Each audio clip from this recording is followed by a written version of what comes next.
Halo adik-adik mahasiswa, selamat datang kembali di perkuliahan Web and Mobile Management di pertemuan yang kelima. Pada kesempatan kali ini kita akan membahas topik yang menarik sekaligus penting dalam dunia pengembangan web, yaitu perbedaan antara front-end dan back-end. Apakah Anda pernah bertanya-tanya tentang apa sih sebenarnya front-end dan back-end dalam pengembangan web, serta apa perbedaan keduanya? Sekarang mari kita bayangkan situasi ini. Ketika seorang mahasiswa masuk ke dalam website LMS Uniknas, antarmuka yang mereka lihat seperti tata letak halaman, navigasi, dan pengaturan profil semuanya merupakan bagian dari front-end. Namun di balik layar, ada proses yang terjadi, misalnya ketika seorang dosen mengunggah materi kuliah atau mengatur jadwal ujian. Semua ini merupakan bagian dari back-end. Ini adalah bagian dari sistem yang terjadi di belakang layar, yang memungkinkan LMS Uniknas dapat berfungsi dengan baik dalam menyimpan, mengelola, serta mengolah data mahasiswa maupun dosen.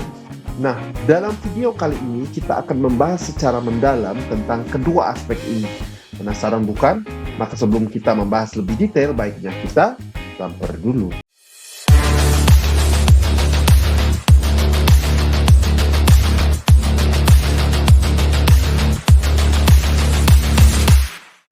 Undiknas, Techno Research Partner University. Kita akan mengulas satu persatu ya mengenai front-end dan back-end development. Saya lanjutkan ke pemaparan berikutnya. Jadi kita bahas dulu. Front-end development adalah cabang pengembangan web yang fokus pada pembuatan antarmuka pengguna yang menarik, fungsional, dan responsif. Front-end developers bertanggung jawab untuk merancang dan mengembangkan bagian depan situs web yang dilihat dan digunakan oleh pengguna akhir. Nah, front-end development ini merupakan komponen penting dalam pengembangan web karena antarmuka pengguna yang baik dan berfungsi dapat meningkatkan pengalaman pengguna, memperkuat merek, dan meningkatkan konversi tentunya. Saya lanjutkan lagi. Nah, dalam pembahasannya dengan front-end development, kita akan melihat satu persatu dulu, yaitu mengenai antarmuka pengguna UI atau UX. Ya, di situ kita lihat merancang antarmuka pengguna UI dan mengoptimalkan pengalaman pengguna UX adalah inti dari front-end development, di mana UI berkaitan dengan tampilan visual elemen-elemen di halaman web, termasuk tata letak, warna, tipografi, dan icon. Jadi fokus utama dari UI itu sendiri adalah menciptakan tampilan yang menarik, mudah dimengerti, dan mudah diakses oleh pengguna. Nah, sedangkan pada UX ya berkaitan dengan cara penggunaan berinteraksi dengan elemen-elemen ini, termasuk navigasi yang mudah, waktu respons yang cepat, dan fungsionalitas yang intuitif. Nah, fokus utama dari UX ini adalah memahami kebutuhan pengguna, meminimalkan hambatan, dan menciptakan pengalaman yang intuitif dan memuaskan. Dalam pengembangan produk digital, UI dan UX ini bekerja bersama-sama untuk menciptakan antarmuka yang efektif dan memuaskan bagi pengguna. Sebuah desain UI yang menarik tanpa pengalaman pengguna yang baik mungkin tidak akan mencapai tujuan bisnis yang diinginkan, dan sebaliknya. Sebuah pengalaman pengguna yang baik dapat meningkatkan nilai desain UI, seperti itu ya. Jadi, maka oleh karena itu penting bagi pengembang ya untuk memperhatikan kedua aspek ini selama proses pengembangan website. Seperti itu. Ya. Kemudian melanjutkan lagi ya. Di sini kita akan membahas mengenai framework CSS.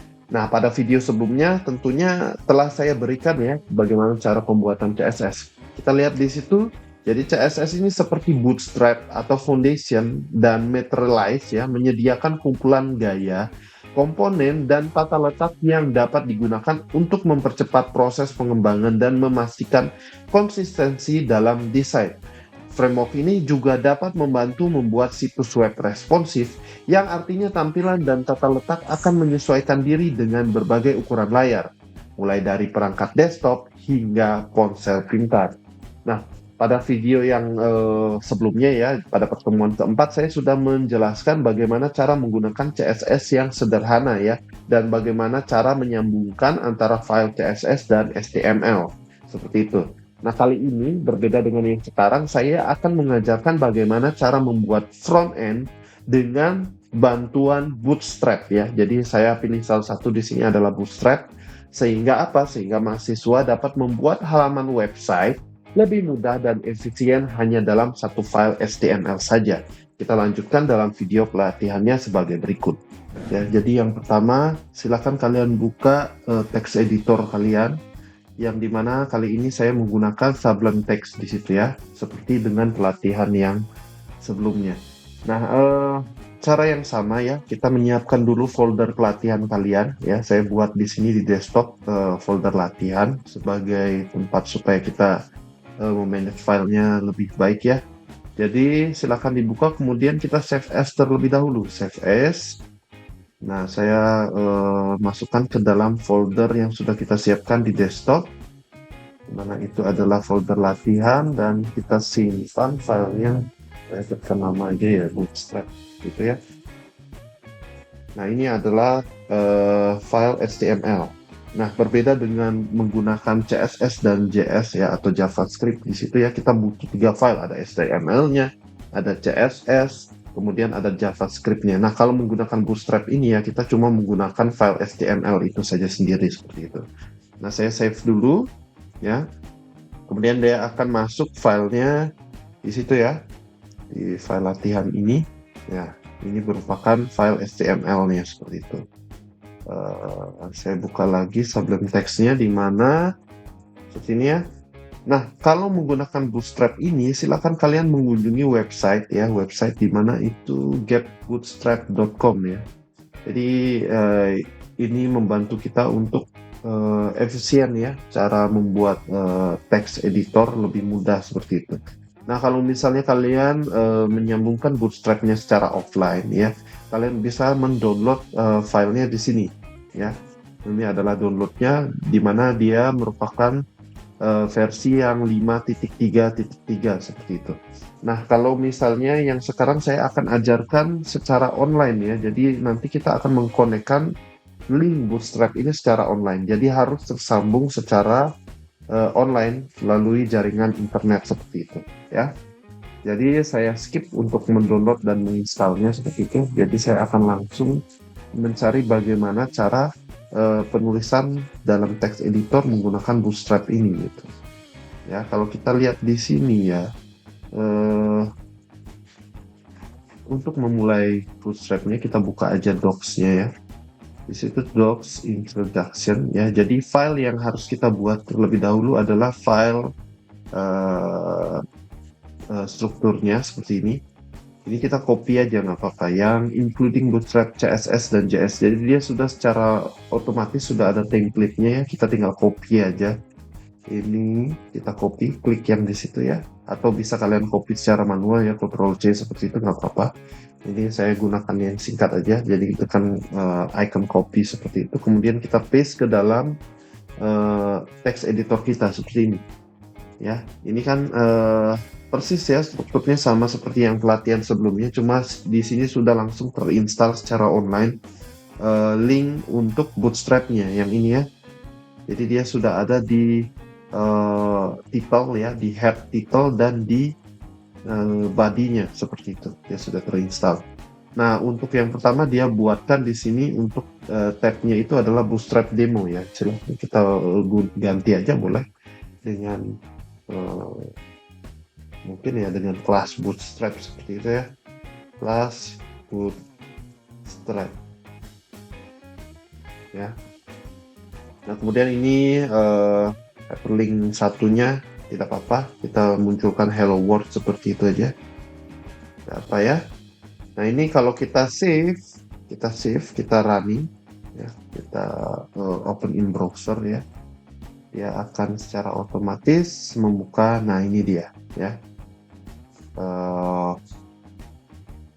artikelnya seperti itu ya, websitenya. Jadi sudah muncul hello world seperti yang ditampilkan di sini, hello world seperti itu. Atau bisa kita ganti aja ya, hello di kelas web and mobile management.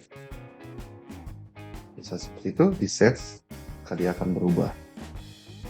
Ya, kalau di refresh, ya web ya. Sorry, web. Di save. Kita reload, nah, dia berubah ya. Jadi ini sudah hyperlink 1, ada hello di class web and mobile management. Lalu bagaimana dengan penggunaan bootstrap-nya Pak? Gitu. Kalau ini kan sudah kita latihan yang lalu ya. Jadi penggunaan bootstrap ini ya efisiensinya adalah kita tinggal copy paste saja gitu. Jadi di sini sudah ada ya docs-nya ini. Jadi kalau kita lihat di sini ada dokumen, ada contoh-contoh portofolio ya, macam-macam. Misalnya saya berikan contoh di sini yang sederhana aja, kita buat navigasi bar ya, atau navbar gitu. Kita search di situ, maka dia akan munculkan langsung di navbar ya. Jadi ini ada beberapa contoh-contoh gitu. Ini navbar, ada yang menggunakan navbar seperti ini ya. Kemudian ada yang navbarnya model teks seperti ini. Kemudian macam-macam ya. Kalau saya gunakan yang simple saja, jadi kita ambil yang ini saja ya. Navbar home feature pricing disable. Nah seperti ini, dia simple aja ya. Jadi polosan. Oke, kita copy ini. Seperti ini langsung kita copy aja. Jadi kita gak akan menulis satu persatu seperti itu ya. Enaknya menggunakan bootstrap ya, getbootstrap.com ini gitu. Jadi kita lanjut ke sini ya. Kemudian kita copy paste saja langsung di body-nya seperti itu. Nah ini sudah menjadi navbarnya, navigasi barnya seperti itu. Ini saya perdalamnya supaya lebih baik. Nah kalau kita save, maka dia akan muncul di web kita ya. Kita load ini maka muncul ya seperti ini ya. Jadi sudah ada navigasi barnya, home, feature, pricing, disable sesuai dengan yang ada pada text editor kita. Nah ini kalau kita mau ganti ya, misalnya kalau di sini ya kita ubah, boleh web development misalnya seperti itu, atau besar semua web development. Kalau kita save, maka dia akan berubah di sini ya.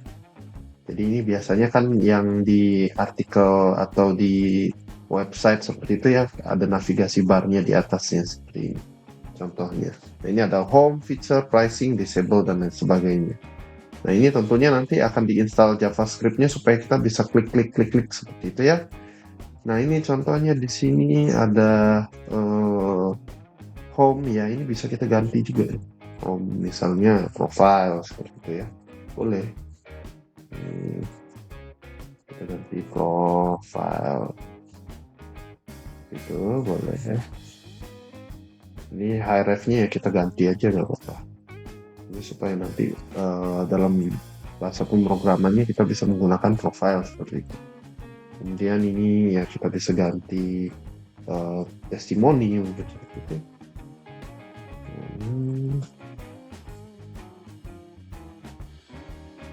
Testimoni ya, href-nya disamakan aja, tapi jangan pakai kapital ya, biasa di bahasa pemrograman. Ini pricing kita ganti juga boleh lah, price ya gitu ya, biar lebih simpel. Price gitu. Nah kemudian ini ada yang di bawahnya, ini linknya juga ini disable ya, jadi abu-abu nggak bisa dikunci sama dia ya, ini bisa dihapus saja. Jadi kita hapusnya dari buka LI-nya ini ke penutup LI-nya itu dihapus. Nah kita bisa copy aja dengan yang ini ya. Kita copy di bawahnya boleh. Kita ganti di sini mungkin kontak. Nah, di situ kontak us. Ini ganti price-nya kontak us. Kontak us. Ya, seperti itu ya. Nah, maka secara otomatis kalau kita save di sini, kita load, akan berubah dia. Nah, ini ada profile, testimoni, price, contact us. Nah, biasanya kalau kita menggunakan JavaScript itu kan kita bisa berinteraksi dengan webnya ya.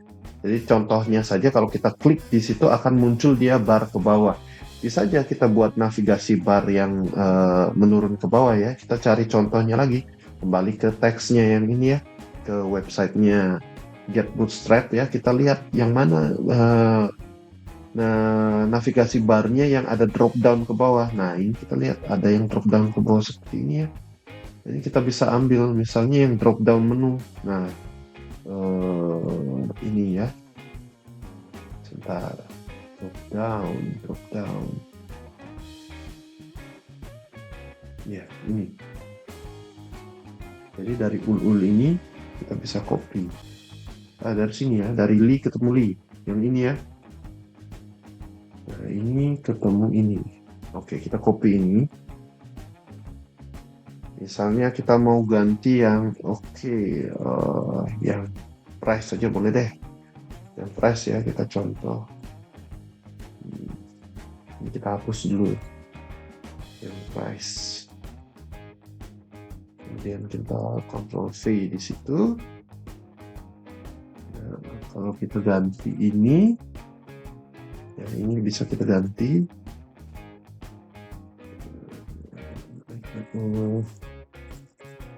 Ini kita ganti jadi tadi apa? Price ya. Price. Jadi kalau kita save ya, coba di save dulu ya. Kita save, kalau kita load ini ya, nah maka dia ada price. Ini ya, contohnya ada action, another action, something else here, ini yang ini ya. Jadi kita mau di bagian ininya ada pembaginya semua, ini kan ada garisnya. Sedangkan yang action dan another action itu tidak ada garisnya, kita bisa ganti tambahkan lagi garisnya. Nah, ini ya. Drop down divider ini kita copy, kita taruh di antara ini juga ya, kita save, reload lagi.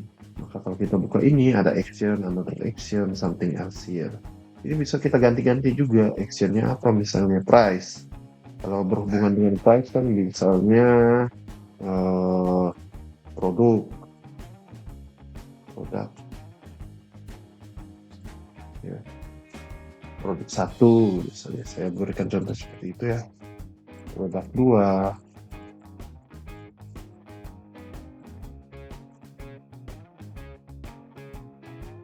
dan produk 3.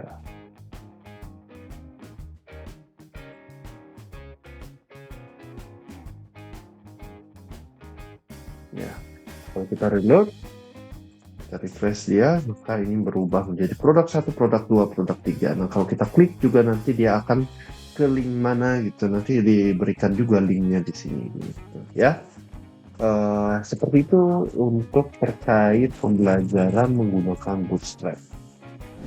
Oke, saya lanjutkan pada DOM dengan JavaScript ya. Berikutnya ini JavaScript ini memungkinkan front-end developers untuk membuat interaksi dinamis pada halaman web. Jadi DOM ini singkatannya, kepanjangannya adalah Document Object Model ya.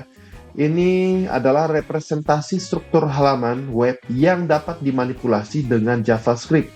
Hal ini memungkinkan perubahan konten atau tampilan halaman secara dinamis tanpa perlu merefresh seluruh halaman, seperti itu ya. Jadi saya tunjukkan videonya seperti ini. Ya, saya lanjutkan untuk pelatihan kita membuat Document Object Model DOM ya, dalam text editor kita ya. Jadi membuat supaya website kita saat kita klik itu tidak akan merefresh halaman. Jadi dia setiap kali kita klik pada sebuah button ya, jadi tidak akan merefresh keseluruhan halaman seperti itu. Jadi ini contohnya kita ambil saja dari latihan pada modul ya. Jadi pada latihan 5.3 di situ kita copy aja ini. Ini kan struktur dasar HTML ya. Kita bisa menggunakan yang sebelumnya aja ini ya. Sudah kita buatkan navigasi juga ya. Tinggal kita tambahkan aja. Misalnya saya berikan contoh di situ adalah membuat sebuah button ya, button di mana itu bertuliskan klik saya di situ ya. Tombol klik saya, kemudian nanti saat kita klik di situ akan keluar suatu tulisan seperti itu. Contoh sederhananya, ini kita copy aja ini. Kita copy aja, itu adalah buttonnya ya. Kita masukkan di mana, di body ini di antara body ini dengan body yang di bawah sini mas. Untuk body ini di sekitar sini kita masukkan. Nah ini karena navigasi barnya, jadi kita jangan tambahkan di sana. Jadi kita tambahkan, ya bolehlah di setelah tulisan hello itu kita tambahkan button, sebuah tombol di situ ya. Kalau kita save ini, kita running ya, kita running, ya kita refresh itu, maka akan muncul sebuah tombol di sini ya, tombol klik saya. Nah tombolnya ini belum bisa kita apa-apakan, kita belum bisa berinteraksi dengan tombol ini ya. Lalu bagaimana cara berinteraksinya? Kita copy lagi yang di bawah scriptnya, fungsinya seperti apa. Nah ini yang kita copy. Jadi saat kita klik di situ ya, saat kita pencet tombolnya itu, maka dia akan keluar tulisan tombol telah diklik seperti itu ya. Ini contoh sederhananya ya. Kita fix, gitu. Kita fix di bawah ini. Ini adalah script tujuannya apa yang akan dimunculkan seperti itu. Ini kita diharapkan kemudian dengan kita. Oke. Jadi setelah kita masukkan scriptnya, maka ya kita refresh dulu. Jadi kalau dengan adanya DOM itu ya, satu ketik di sini, maka dia akan menghasilkan interaksi tombol telah diklik seperti itu. Nah, ini tidak akan merefresh keseluruhan dari web kalian. Ya, sama dengan pada navigasi bar ini. Kita juga memberikan dokumen description model ya, di situ ada yang navigasi bar ini seperti itu ya. Jadi saat kita try ini, dia tidak akan secara langsung mereload keseluruhan web ini. Jadi dia tidak akan memunculkan atau tidak. Jadi itu adalah fungsi dari ya. Jadi pada video pertemuan kelima ini saya akan akhiri sampai di pengenalan mengenai front end development ya. Jadi mengenai back end development kita akan lanjutkan dalam video pertemuan berikutnya, yaitu pada pertemuan ke-6. Jadi silahkan disimak untuk video selanjutnya. Terima kasih.